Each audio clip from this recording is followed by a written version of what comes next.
Pilates and why. So today I'm going to be focusing on demonstrating technique for your feet and strap, and it's exercises you probably all already know, but I'm going to be focusing on just emphasizing more on your technique and making sure that you're always doing things the best way that you can. Little pointers here and there sometimes go a long way. So I'm going to be working on a balanced body reformer. I'm going to work on a red and a blue spring. I don't like to go heavier than that. I feel like it could aggravate my lower back, even though sometimes I want to get a better pull on the legs. So I would recommend to not ever go too heavy. Keep your resistance on a medium. So any other machines out there, about one heavy spring and one medium spring, probably the most you want to go for. So now I'm going to grab my straps and I am going to hold them, lay right down. I'm going to place one foot in strap, put all my weight on that foot, place the other foot in strap, place all my weight on that leg, distribute it nice and even, and I am going to start with a bend and stretch. So the way you want to do this is you want to maintain a flat back. I'm only up like this because I wanted to demonstrate and look at my body, but you lay your head flat and make sure your spine is flat, and you're going to press forward with your feet flexed. Constantly bringing awareness that your spine is so neutral or as flat as you can keep it. And one good way to check that is by going like this with your hands. If you cannot get through, you're in a good place. So you constantly want to do little checkpoints like that. Another thing is your breath. You constantly want to match movement to breath. Inhale deep to initiate your movement. Exhale as you reach forward. Your breath in Pilates is in through the nose as if you were smelling beautiful flowers.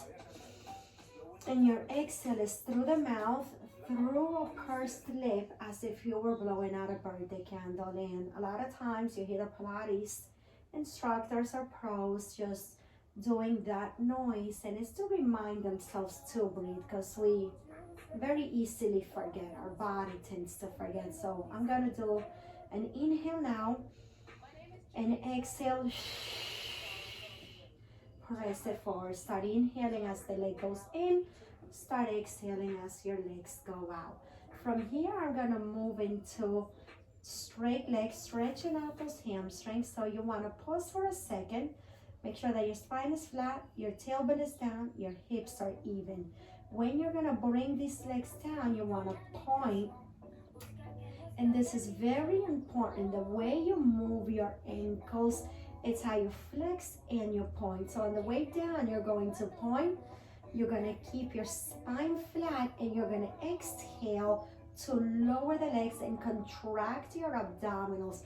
This way you feel your legs being weightless, and all the strength and power will initiate always from your core and not from your legs. It's very easy to use the power of your legs here, and that is not the focus. The focus is to strengthen your inner, deeper abdominal muscles that support your lower back, and not use your legs on the way down.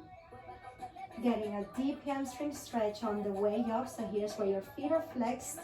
You're getting that deep hamstring stretch. You're pointing. You're lowering to lower. And you could do as many reps as you want, just whatever feels good here. Now we're going to open up your legs wide to the side, and we're going to practice that flexing and pointing again. And let's bring awareness to your ankles. So now you want to stare at those ankles and make sure that you're getting a big movement, and start feeling the flex and the point. Flex is a deep hamstring stretch. Point, it's work. So flex, get deeper into your stretch. Point, you're working. And this actually feels really good if you just want to hold here.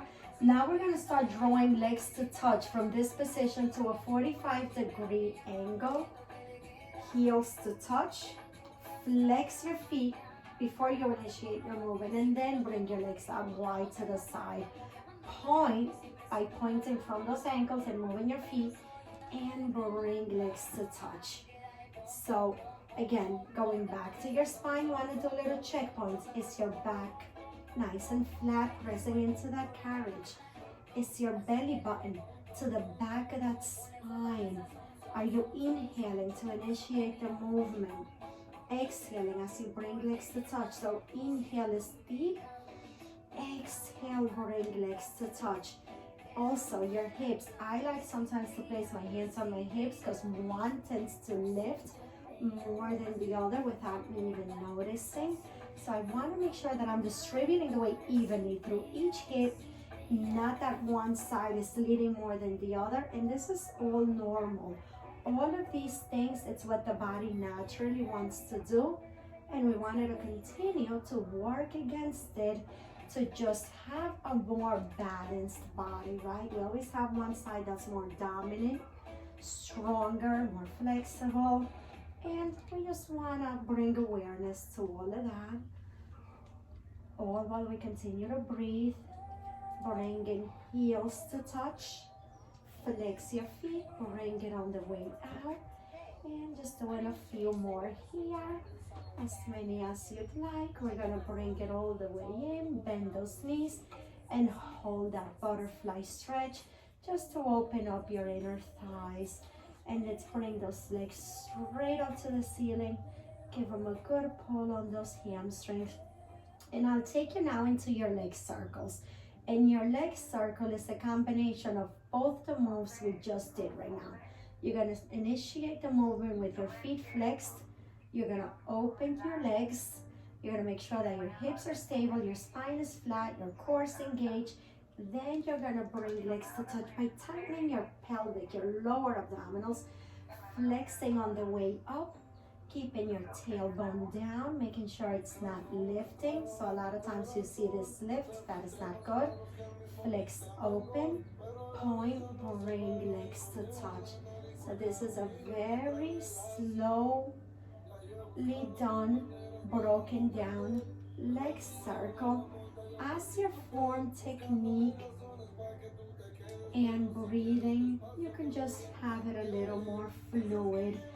Hands on your hips again. It does wonders to help your body, your hips not shift. So, and to bring awareness that your tailbone isn't lifting. Making sure that you're still engaging core. So when you flex, you're still stretching. Once you point, you're using your core, your lower abdominals. This is where it's happening. On the way up, it's a hamstring stretch. Your feet are flexed. When you open, it's an inner thigh stretch. Your feet are still flexed. To bring legs to touch, you want to point. Bring heels to touch, maintaining a flat back. Core is tight. Flex on the way up. Your tailbone, make sure it does not lift. And we'll do that about 2 more times. So 1 more time, heels to touch. Flex on the way up, keep your tailbone down. Flex open, your feet are flexed. Point, bring legs to touch. Do not allow your spine to arch. Keep the hips stable. And pause for a second. And we're gonna reverse that same exact circle. So you're gonna start with your feet flexed always. Now to draw down is gonna be all abdominals. So this one, when you point and you lower, you're using your core to lower your legs only to an angle where you don't arch your spine, right? So I'll demonstrate. This is bad. This is me getting my hand right through. That is not good. You immediately lose the connection and you're causing aggravation to your back. So only a 45-degree angle or as low as your spine stays flat. Now you're gonna flex your feet. You're gonna flex open. You're gonna bring them to touch. You're gonna point again. Engage your core. Exhale to lower your legs straight down. Only to where your spine doesn't arch. Just maintaining that core. Engage, you're gonna flex your feet. You're gonna open nice and wide. I like to think that I'm drawing 2 capital Ds. Straight line down. Spine is flat. Flexing out and around, hands on my hips to make sure I'm not shifting too much. And again, we're gonna go straight down by pointing. Spine is flat, core is tight. Flex on the way out. The breathing, you wanna match your inhaling through half the circle, you're exhaling. So you wanna exhale always on the way down to engage your core. You wanna start inhaling right around here. Inhale nice and deep. Exhale, nice and long. Inhaling through half that circle. Exhaling as you lower straight down. And we'll do that one more time. Exhaling down, spine is flat, hips are anchored, core is engaged. Hips are stable and hold. And you can do as many of those as you want. Anywhere between 20 and 30 of those reps is perfectly fine. And then you're just gonna hold it here, straight legs. And then open your legs as wide as you can. You can just rock side to side, just feels good. And you're gonna bend those knees and bring soles of the feet to touch. Opening up those inner thighs. And then again, taking a deep inhale. And with each exhale, that's how you get deeper into your stretches here. And you'll take one strap off at a time. Place it behind you on your loop. Take your other strap off, place that one behind you on your loop. And the two best ways to come up. One of them, you could rock up like a ball, hands behind your knees. You rock up. The other variation, it's you turn to the side and you use your top arm hand, push it down on the carriage and you push yourself up. So for more videos like this, give me a like, comment or a share. Follow me on Instagram, Soleil Pilates NY, and Facebook. And for more suggestions on things you may wanna work on, just leave a comment below. I'll be happy to hear from you. Carolina here. Love you all, and I'll look forward to seeing you soon. Bye bye.